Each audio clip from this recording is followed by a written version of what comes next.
भारत के सभी राज्यों की खबर SNS न्यूज चैनल पर, खबर जो आपको रखे सबसे आगे। नमस्कार, SNA न्यूज चैनल से मैं सैयद जाफरी। महाराष्ट्र के भंडारा में सबसे बड़ा ब्रेकिंग, भंडारा आर्डनेंस फैक्ट्री 8 जन जो शहीद हुए। विधायक बुंडेकर कल से लेके आज तक कंटिन्यू विजिट दे रहे हैं और नाना पटोले भी सुबह 9 बजे से लेके 1 से लेके 1:30 बजे तक जनता के बीच में रहे और अधिकारी लोग के साथ रहे कि ऑटो को शहीद का दर्जा दिया जाए और जो एक कम उम्र का जो शहीद हुए उनको लेके जो आर्डनेंस फैक्ट्री का अधिकारी ने जो बयान दिया, वो भी एक छोटा मोटा नहीं, बहुत बड़ा अधिकारी। उन्होंने जो बयान दिया कि वो घूमने आया है अंदर में। क्या आर्डनेंस फैक्ट्री घूमने का जगह है? कोई पार्क है क्या? और चारों तरफ चीख पुकार और रोने के, जी भर के रो रहे हैं लोग। हर तरफ मातम छाया हुआ है। और जब SNA न्यूज चैनल जब पहुंचा तो आर्डनेंस फैक्ट्री के ही पास में ऑटो बॉडी को रख करके और लोग मांग कर रहे हैं कि वहां के जो सबसे बड़ा अधिकारी है उसको हटवाइए, उसको यहां से हटवाइए और उसको ऊपर गुना दाखिल कीजिए। यही मांग है। और विधायक बुंडेकर भी मांग की है कि इस तरह के जो बयान दिया उसका निंदा यहां से हटाया जाए।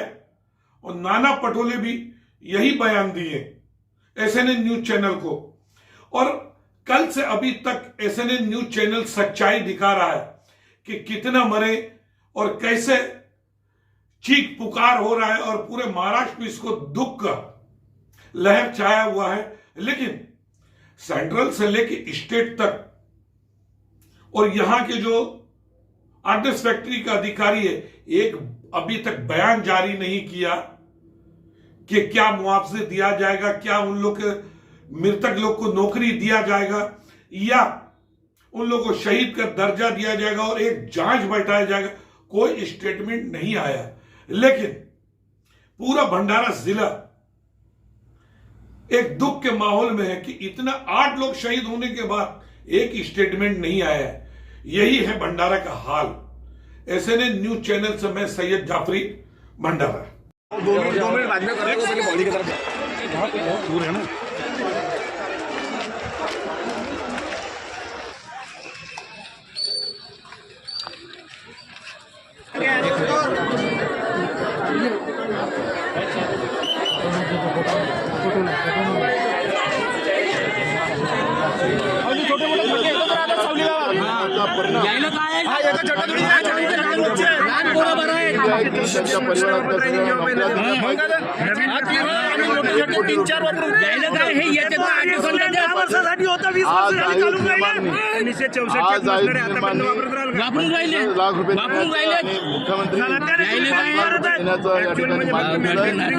जनतेमध्ये त्याचा उद्रेक आहे। ठिकाणी कारभार चाललेला आहे। कारभाराच्या विरोधात हा उद्रेक आहे। आणि जनतेने आज आपण पाहिलं असेल की आयुध निर्माणच्या या गेटवर बॉड्या ज्या कालच्या झालेल्या त्या इथं आणून ठेवलेल्या आहेत। आणि म्हणून ह्या सगळ्या गोष्टीला कारणीभूत जी व्यवस्था आहे त्या व्यवस्थेच्या विरोधात कारवाई व्हावी। आणि जे CGM या ठिकाणचं आहे त्याचाच दोष या ठिकाणी जास्त दिसतोय। तातडीने त्याला त्या पदावरून मुक्त करावं, त्यांना निलंबित करावं, ही मागणी या ठिकाणी जनतेची आपल्याला पाहायला मिळते।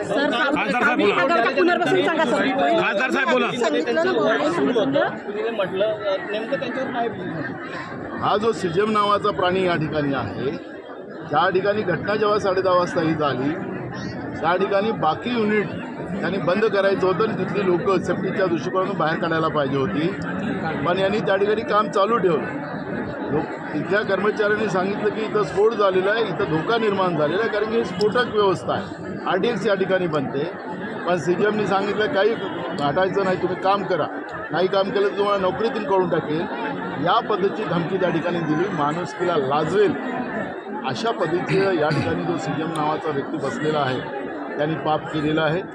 आणि मी पुन्हा तुम्हाला सांगतो की सावली गावाचं पुनर्वसन केंद्र सरकारने तातडीने करावं आणि हे सगळं या ठिकाणी मोठं नवीन ज्याला एक्सपान्शन या फॅक्टरीचं करावं ही मागणी आमची आहे. आणि रक्षा मंत्री का बरं ना आला? एवढा क्रायसिस होऊन मग त्याची जिम्मेदारी नाही. आज यहाँ पर आयुध निर्माण में डिफेंस का फैक्ट्री है, यहाँ पर RDS बनाया जाता है और ऐसे स्फोटक व्यवस्था बनाने की फैक्ट्री में कोई भी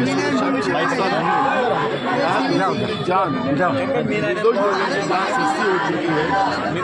केंद्र सरकार के नरेंद्र मोदी के सरकार के पॉलिसी का परिणाम आपको यहाँ देखने मिलता है. उन्हें जैसे फौज में अग्निवीर बनाया वैसे यहाँ पर आयुध वीर बनाया है और प्राइवेटाइजेशन हो गया पूरा. के आधार पर जो प्राइवेटीकरण का जो पॉलिसी नरेंद्र मोदी की है उसी का परिणाम है कि आज यहाँ पर लोगों की जानें सस्ती हुई है. 1 साल में 2 घटना यहाँ पे हुई है. ये RDS बनाने का डिफेंस फैक्ट्री है, देश की एकमेव फैक्ट्री है कि जहाँ पे RDS बनता है. हम देश से आयात दुनिया से आयात करते हैं, हम दुनिया को निर्यात कर सकते हैं, इतनी ताकत यहाँ पर है. लेकिन इसको जो प्राइवेटीकरण करने का काम जो नरेंद्र मोदी की सरकार ने किया है तो उसी का परिणाम है कि लोगों की जानें यहाँ पे जा रही है. जो यहाँ पे मशीनरीज है वो मशीनरीज 60 साल की पुरानी है, इसकी लिमिटिंग सिर्फ 20 साल की है, लेकिन 60 साल से वो मशीनरी चल रही है और मशीनरी भी नहीं बदलने का काम नहीं कर रहे हैं.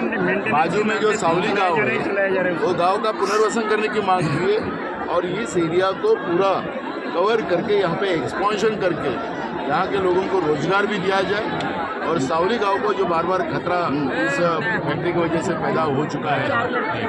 कल की घटना में आपने देखा होगा कि स्कूल के बच्चों तो उनके ऊपर यहाँ के पत्थर उड़कर उनके आंख पे गिरे, कुछ लोग कुछ लड़कियाँ जख्मी भी हुई, घायल भी हुई. तो इस तरह के खाजगीकरण के माध्यम से 100% FDI के माध्यम से नरेंद्र मोदी की सरकार की जो पॉलिसी है उसी के परिणाम है कि आज जनता में उद्रेक क्या देखने को मिल रहा है. हम इसका निषेध करते हैं. तुरंत ये व्यवस्था सुधारने का काम करना चाहिए और ये फैक्ट्री जो है खाजगी न करते हुए गवर्नमेंट के कब्जे में रखकर इसका एक्सपांशन करना चाहिए. ये मांग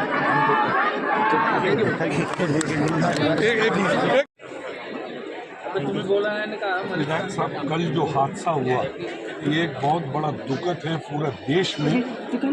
इसको लेके शोक मनाया जा रहा है. तो ये जो बेगुनाहों को जो जान लिया है तो किस वजह से लिया और इसका रीजन क्या है? क्योंकि RDS फैक्ट्री को कोई अधिकारी स्टेटमेंट नहीं दे रहा है. ये तो क्यों हुआ, कैसा हुआ, तो टेक्निकल पार्ट है, उसको तो इन्वेस्टिगेशन में आएगा. मगर हम बोलते हैं भी जिसके साथ में हुआ है उसको न्याय मिलना चाहिए. जो देश में जैसा बॉर्डर पे, देश के बॉर्डर पे जैसा जवान लड़ता है तो उनको जो ताल्लुक होगा जो भी लगता है वो यहाँ से सब ये भी देश के लिए काम कर रहे हैं. तो इनको शहीद का दर्जा मिलना चाहिए और उनको जो भी आर्थिक पैकेज वगैरह है वो यहाँ से राज्य शासन और केंद्र शासन ने अभी तक डिक्लेयर करना चाहिए था, ये होना चाहिए.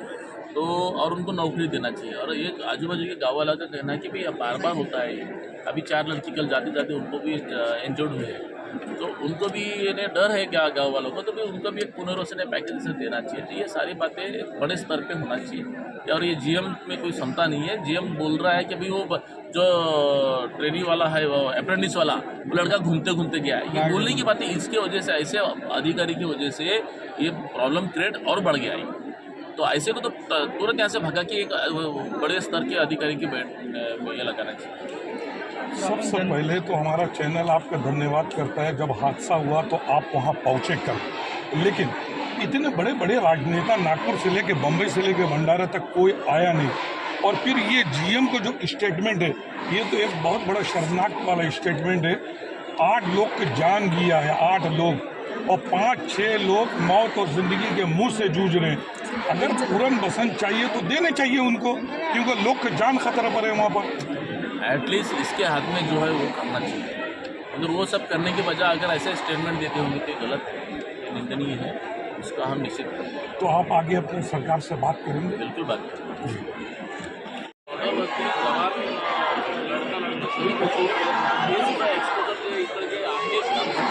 माणूस डोळा जे बनवतात आपल्या इकडे हे सुद्धा देशासाठी बनवतात, आणि हे बनवता मृत्यू पावले जे पण अन्यथा प्रत्येक जात असेल त्या आईवरती काय दिसत असेल, आणि याच्या आमच्या सगळ्या राज्य आणि यांच्या घराच्या लोकांना पेन्शनची तरतूद व्हावी, आणि जे आजूबाजूच्या गावाच्या ह्या फॅक्टरीमुळे पॅकेज किंवा पुनर्वसन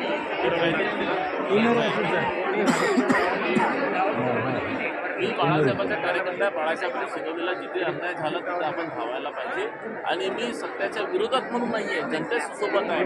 जर स्वतःला जर जनतेसोबत आपण जर राहिलं तरच शासनाला सरकारला दिसेल ना की काय गोष्टी पाहिजेत आणि काय नाही पाहिजेत. आम्ही कालही होतो, रात्री संपर्क होतो, आजही आहोत. हे सरकारच्या सोबत आम्ही आहोत. सरकारच्या विरोध याच्या लोकांची मागणी म्हणजे सरकारच्या विरोधात सरकारकडून आम्हाला सगळं करून घ्यायचं आहे.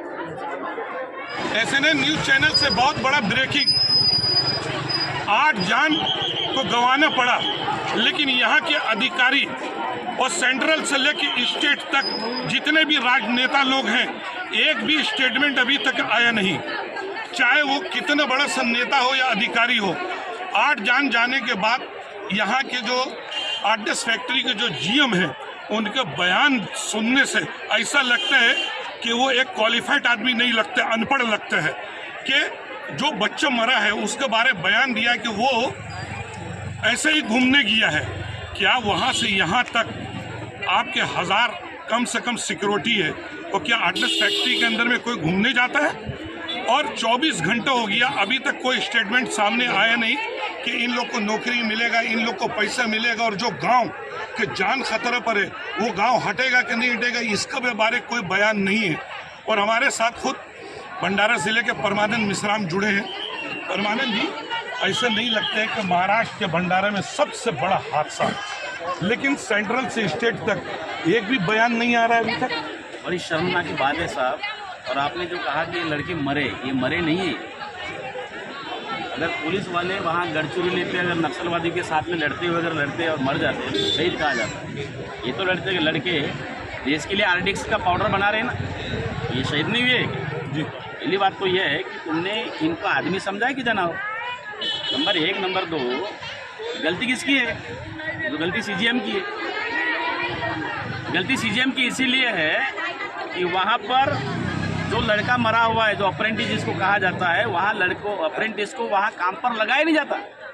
वहाँ सिर्फ देख सकता है, फिजिकली कोई काम नहीं कर सकता। उसको जिस तरीके से यहाँ जितने परमानेंट लोग हैं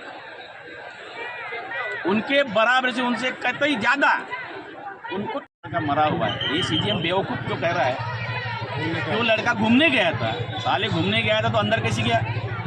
घूमने वाला लड़का बाहर रह सकता साहब, यहाँ गेट के अंदर में कोई आ नहीं सकता। माइका लाल, इतनी तुम्हारी यहाँ पे ये बहुत फाड़ा रहता है, यहाँ पर तुम्हारी सिक्योरिटी होती है। जी परमान जी, मैं मेन मुद्दे में आ रहा हूँ।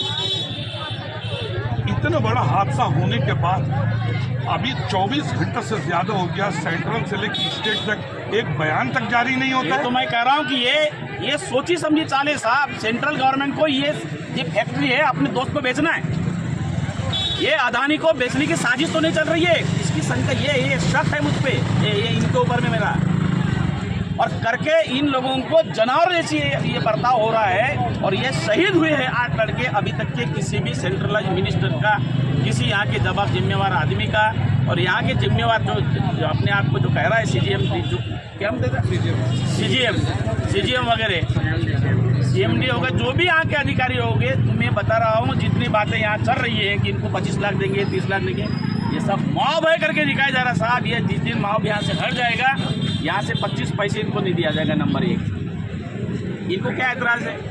जो लड़के ने यहाँ जान अपनी गंवाई, जो शहीद हुआ है, उनको अपने उनके घर के एक आदमी को अपने यहाँ पर नौकर देने में इनको एतराज़ क्या है? नंबर 2, 25 लाख से पढ़ाई हो जाती है बच्चे की। उसका बाप अगर पूरी नौकरी कर जाता था तो 25 लाख से ज़्यादा कमा लेता था वो। तो उसको इनका जो कहना है कि भैया अगर शहीद को तुम तो 1-2 करोड़ रुपए देते हो, पुलिस वालों को बिल्कुल देना चाहिए, इनको भी शहीद का दर्जा दो। ये भी तुम्हारा आरडीएक्स बनाते हुए मर गए, तो 1 करोड़ देने में ऐतराज़ क्या है कंपनी वालों को? इनको कोई कुछ नहीं होगा। इसी तरीके से हादसे और इसके बाद में भी होते जाएंगे। और उसके बाद ये कंपनी अपने ये यहाँ पे जो रंगा बिरला जो लोग है, यहाँ का जो सेंट्रल मिनिस्ट्री है, यहाँ के भारत सरकार को ये पूरी की पूरी इंडस्ट्री है, ये जो क्या कह सकते हैं, ये सरकारी मिशनरी पूरी 100 करोड़ की अपने दोस्त को देना, इसकी साजिश है।